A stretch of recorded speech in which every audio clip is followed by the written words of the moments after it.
diligence, used 15 times in 14 verses of the Bible. Diligence is making it well with my soul and mind, so that it brings righteous joy and gladness to my being.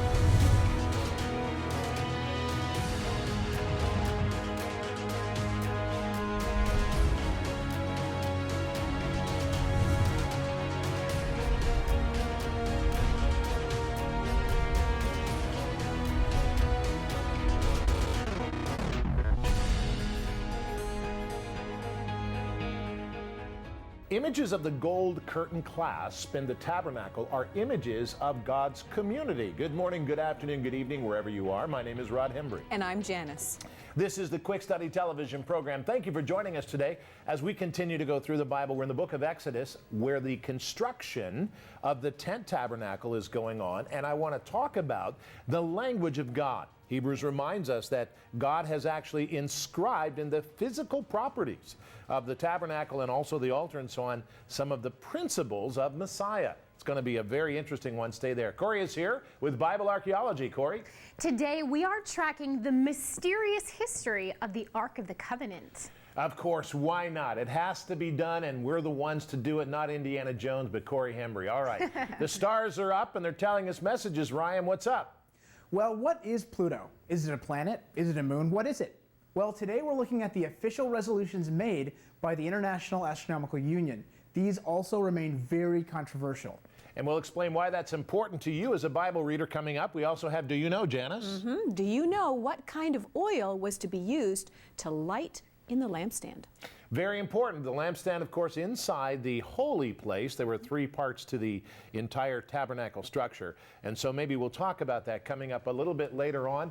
Also, some more information about our special giveaway this month. Stay there. Let's get ready and talk about the language of God for the book of Exodus.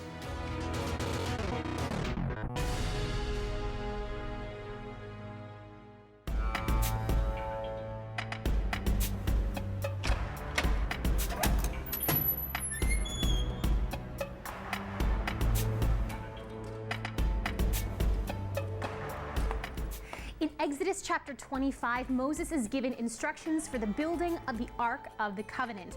Now, this is one of the most intriguing artifacts of the tabernacle and later the temple. Come with me as we explore its history. From movies to books to investigative adventures, there is perhaps no other ancient biblical artifact that has gained so much attention than the Ark of the Covenant.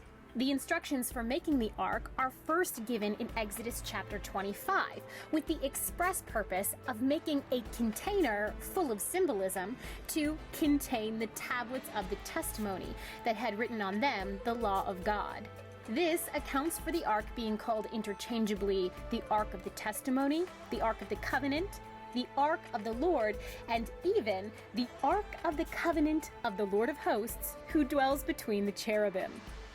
The ark was made out of acacia wood and was covered with gold inside and out, complete with 2 golden cherubim that sat on top of the ark with wings outstretched. The golden cover of the ark perhaps accounts for some treasure seekers today that would like to find it, but it is not the physical value of the box that's most alluring.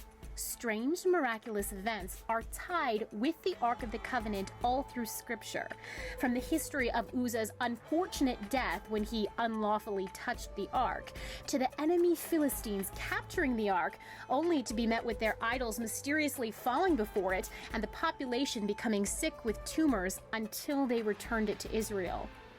If the miracles and curses associated with the Ark weren't enough to pique interests, its disappearance from the Bible and history is enough.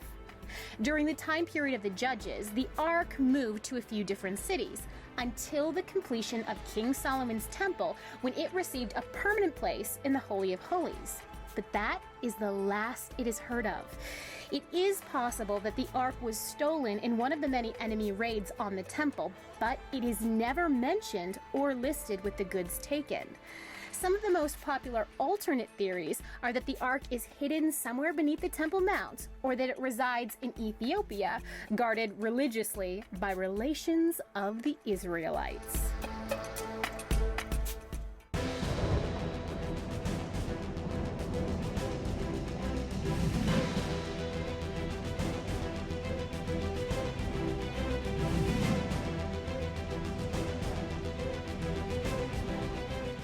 Well, it's time to study the wise guys of the Bible, and they are all around us, and we learn from them today. Exodus chapter 26. Listen, making wise guys out of the ancient Israelites is the motive of God's tabernacle work. Now, God the Father is spirit, but he has always spoken into the physical world. In fact, the Creator spoke the physical universe into existence. So, our study in Exodus 26 leads us to the tabernacle of God. God's command causes the ancient people to create a shadow of things that are in heaven upon the earth, according to Hebrews 9 and 10. Ancient Israel is making manifest the principles of God's wisdom in the construction of the tabernacle and its objects. God's making them wise artists and constructors.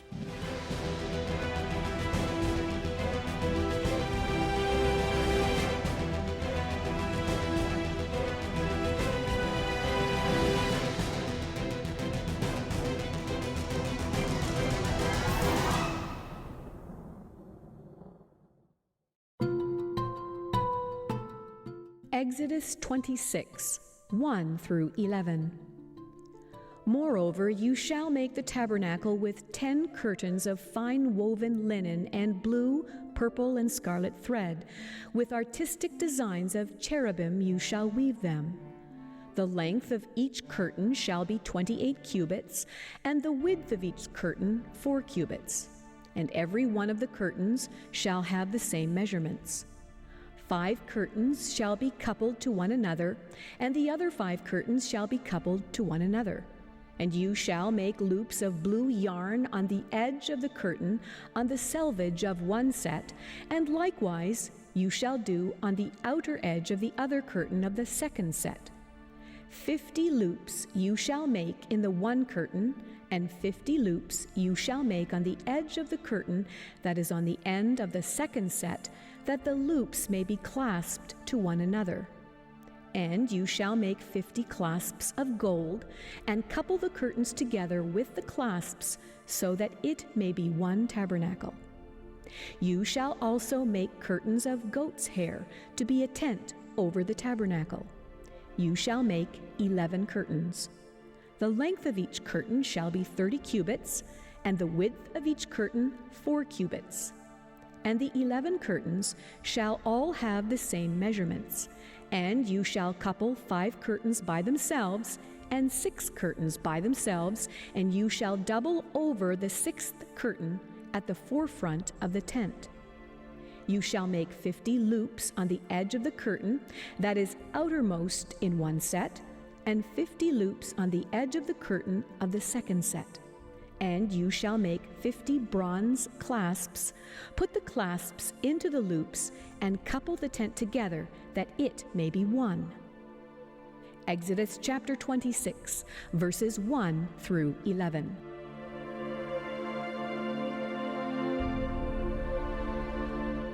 The language of God is fascinating because the language of God is so multidimensional. Now, most of us think of God's language, if God speaks to you, he comes like a gigantic horn out of the sky. This is God, God, God. I am speaking to you, you. But that's not it at all. God's voice is so surrounding and so captivating that it actually presents itself many ways in manifestation in physical things. Today we learned that. We are studying the temple and the tabernacle. Now, this is the instruction that was given to Moses to create something that would be at the center of the camp. It is the tent tabernacle. God commands the tent tabernacle, and there's objects in it that he's placed there to give us examples of who he is. This is fascinating. So here is Exodus chapter 26, verse 1. Moreover, you shall make the tabernacle with 10 curtains of fine woven linen, blue, purple, and scarlet thread, with artistic design of cherubim, that's angels. You shall weave them. This is amazing. And so let's go straight to the study-wise point. Images of God's throne are woven into the tabernacle curtains to remind us of the real, very real, supernatural world. We must never forget we are spiritual creatures. Beloved, there's a discussion that goes on today in the scientific and the philosophical communities. Well, that's metaphysics, or that's metametical. In other words, it's some kind of way out there thing. But may I say to you, beloved, that it was Paul who quoted the Greek philosopher who said, "For in him, that is God, we live and we breathe and we have our being, for he is close to us." A great singer in the 70s wrote, "He's as close as the mention of his name." And so the spiritual world is very real. We are not simply a physical signature. Have you ever walked into a room and you can feel someone's emotion? Well, that's an emotional signature. There's also a spiritual signature that transcends out of the world in which we are confined to, in the physical world, into the spiritual world. Beloved, our lives are spiritual transmitters, and angels and all sorts of things can see our spiritual signatures. And so he tells Moses, I want you to put in the tabernacle, weave it in there, the throne room of God, so you're always aware that the throne room of God is even more real than the Oval Office in the White House or the Prime Minister's office or some king's palace somewhere. It is more real than that. And so perhaps we should reconsider that. Now, Exodus chapter 26, verse 2 says, "Now the length of each curtain shall be 28 cubits, and the width of each 4 cubits, and every one of the curtains shall have the same measurements.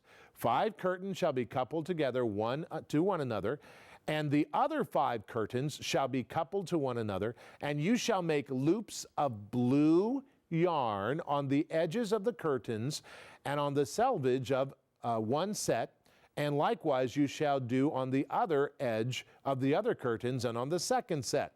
Now, 50 loops you shall make in one curtain, 50 loops you shall make on the edge of the curtain, that is on the end of the second set. And that the loops may be clasped," in other words, that's why you're putting the loops in there, "together one another. You shall make 50 clasps of gold, and couple the curtains together with the clasp of gold, so that it may be one tabernacle." Look at this. Look at this image. This brings me to the second wisdom point here from StudyWise. Images of gold curtain clasp in the tabernacle remind us that God's community is held together by His authority, His holiness, not man's idea or enterprise. What kept the curtains together was the gold. The gold represents the authority, the divinity of God. God is that one who holds His church together, not social action, not denominational statements, not personalities in the pulpit. It is God who holds the church together in His true church. Now then, we move on to Exodus 26, verse 7 to 11. This is cool. "You shall also make curtains of goat's hair to be a tent over the tabernacle, and you shall make 11 curtains. The length of each curtain shall be 30 cubits, I should say, and the width of each curtain 4 cubits, and 11 curtains shall have all of the same measurements, and you shall couple 5 curtains by themselves, 6 curtains by themselves, and you shall double over the 6th curtain at the forefront of the tent." Wow, very specific instructions. Here's the last 2 verses.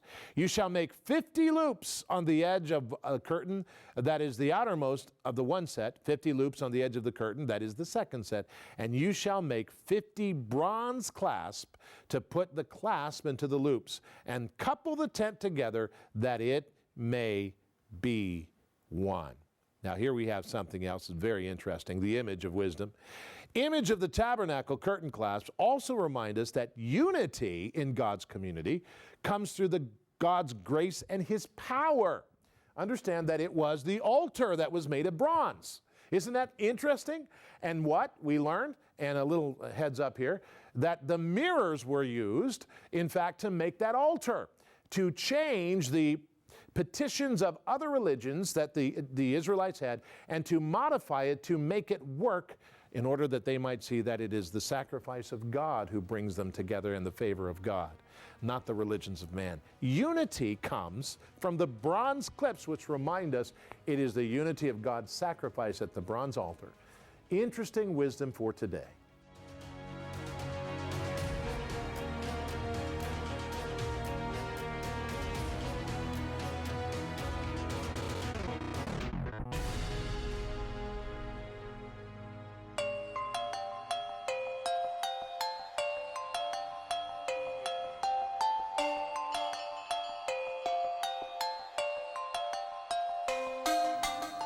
Now, this whole historical event of the Exodus has an enormous, uncalculable impact on the theology of ancient Israel and, in effect, Christianity. Right now, you and I are going to explore some of what that meant. Within the content of the first 2 books of the Bible, revealing information on the character of God is given. The personality of God established in the beginning is important. It should act as the reader's foundational point of understanding. Whatever he or she learns about God from the rest of recorded history should be anchored by the first descriptions of God's personality. In the creation account, God is shown as creative truth that exists and cannot be resisted successfully. Many attributes of God are built upon this foundation of living truth. But there is one that is the star of Genesis and Exodus: God as a rescuer. More than once, God is seen to initiate salvage operations for mankind. In Genesis chapters 6 through 9, we learn of the flood of Noah. This history is often used to give God a bad reputation as a judgmental tyrant. But the careful reader will notice instead a different emphasis. Mankind is recorded as morally ruined, enacting terribly strange corruption regularly, except for one family, that of Noah, whom God rescues from the corruption of humanity and from the judgment of that corruption, the flood. Genesis chapters 18 and 19 record another famous saving act that again is often used to blacklist God: the destruction of Sodom and Gomorrah. In this history, we have God setting up Abraham to negotiate for the survival of the cities. When Abraham's mercy has run out, God still sends angels to one of the cities. When they still cannot meet Abraham's criteria for survival, the family of Lot is still saved. A third famous rescue of the righteous is seen in the event of the Exodus. God hears and sees the enslavement of the descendants of Abraham, and through a long, miraculous process, he saves and purifies them. One of the early established characteristics of God is his desire to save.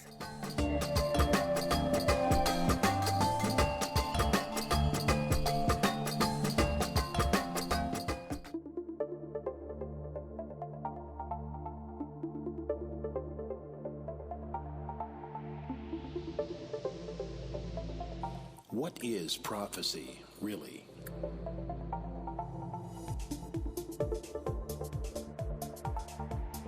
Is there really such a thing as prophecy or a prophet in today's modern world?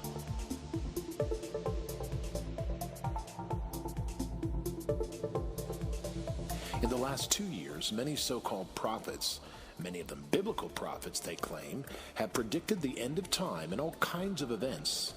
But much of it has not come true. Join the Quick Study on-air ministry team as they tackle the difficult subject of biblical prophecy and biblical prophets in today's world.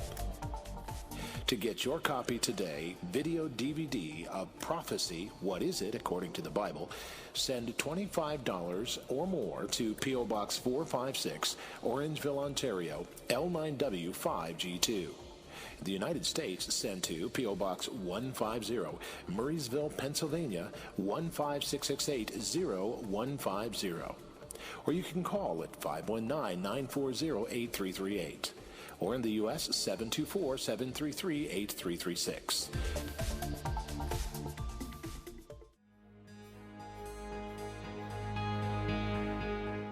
Well, it's time, of course, once again for Cosmic Mysteries with Rye the Science Guy on this Friday. Rye? Well, since Pluto's discovery in 1930, it had always been considered a planet. However, in 2005, something else was discovered that forced astronomers to put this into question. What is Pluto? This was the question surrounding the IAU General Assembly meeting in 2006. The IAU, or International Astronomical Union, was founded in 1919 and is the group responsible for naming objects in space. Since its discovery in 1930, Pluto had always been considered to be a planet. However, more recent discoveries put this into question. Questioning Pluto's planetary status was due largely to the discovery of 2003 UB313, now called Eris. Eris is beyond Pluto and was discovered on January 5, 2005 by astronomers Michael E. Brown, Chad Trujillo, and David Rabinowitz. Not only does Eris have a moon, but also, at the time, was thought to be 25% bigger than Pluto. So if Pluto is a planet, then shouldn't Eris be as well? Other things to be considered were Pluto's extremely small size, tilted orbit, and composition. It is true that Pluto has a very different composition compared to the outer gas giants. Originally, it was proposed by the IAU that Pluto remain a planet and that its moon, Charon, and the newly discovered Eris receive planetary status as well. If this had been adopted, then by now there would be several planets, with possibly dozens more in the future. This definition, however, was not adopted. Therefore, on August 24, 2006, in a still very controversial decision, the IAU adopted a new definition for the term planet, which excluded Pluto and reduced the number of planets in the solar system to 8. Therefore, based on the new definitions, there are now 3 categories: planets, also called classical planets, dwarf planets, and small solar system bodies. These categories do not include moons, which are referred to as satellites. According to Resolution 5A on the IAU website, the new definition of a planet is a celestial body that A. is in orbit around the Sun, B. has sufficient mass to assume hydrostatic equilibrium, and C. has cleared the neighborhood around its orbit. A dwarf planet is a celestial body that A. is in orbit around the Sun, B. has sufficient mass to assume hydrostatic equilibrium, C. has not cleared the neighborhood around its orbit, and D. is not a moon.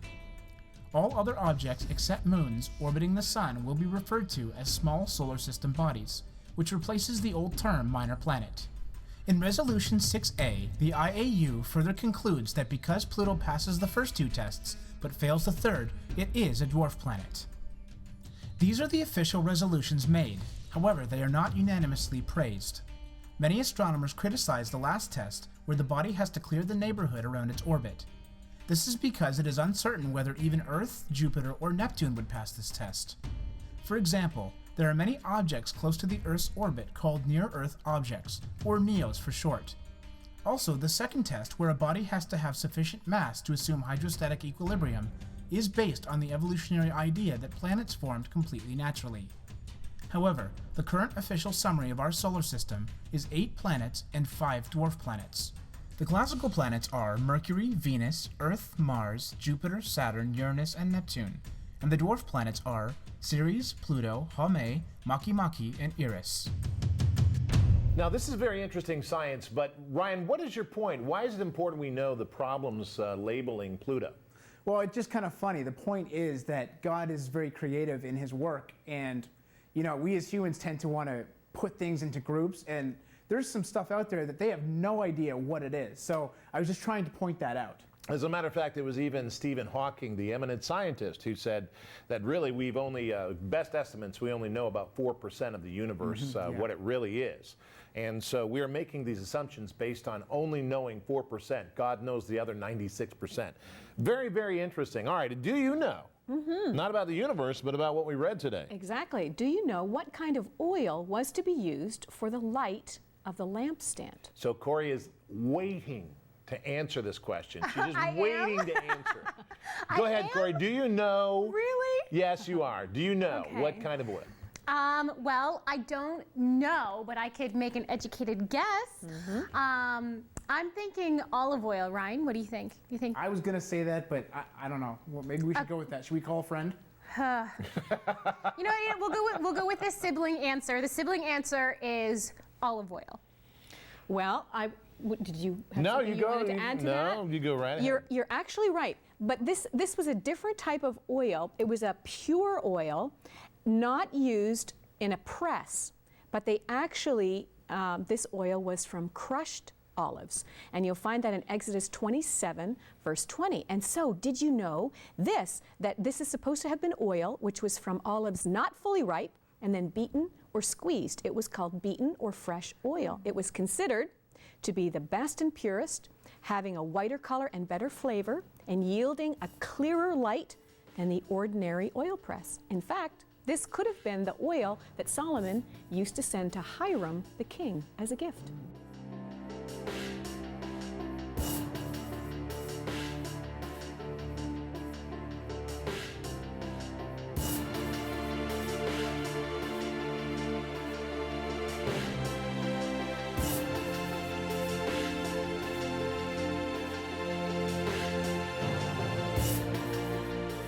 This is God's wisdom at work in our lives from Exodus chapter 26. Now, the New Testament book of Hebrews reminds us that the language of God transcends spirit, soul, and body. In other words, when God speaks, He is understood in all dimensions. The New Testament book reminds us that the tabernacle work is merely a shadow of things in heaven and things to come. In other words, it is a prophetic statement in physical form. So today we pray, Lord, teach me to pay attention to your voice and to your word.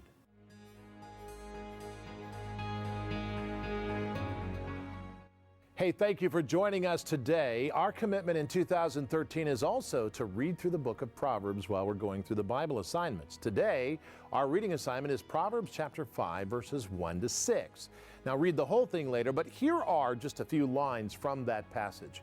My son, pay attention to my wisdom, says the Lord. Lend your ear to my understanding.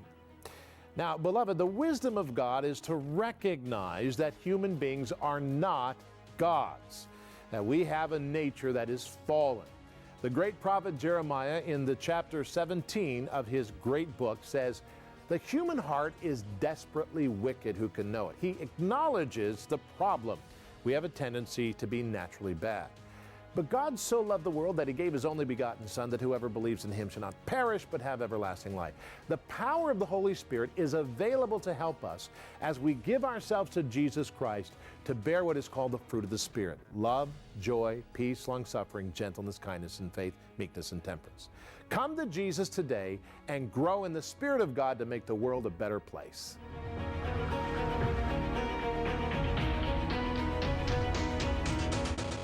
Thank you for joining us today on Quick Study. Remember, the print companion to this program is the StudyWise Bible Guide. If you would like to get a hold of yours, you can write to us, or you can get a hold of us at BibleDiscoveryTV.com. That's BibleDiscoveryTV.com.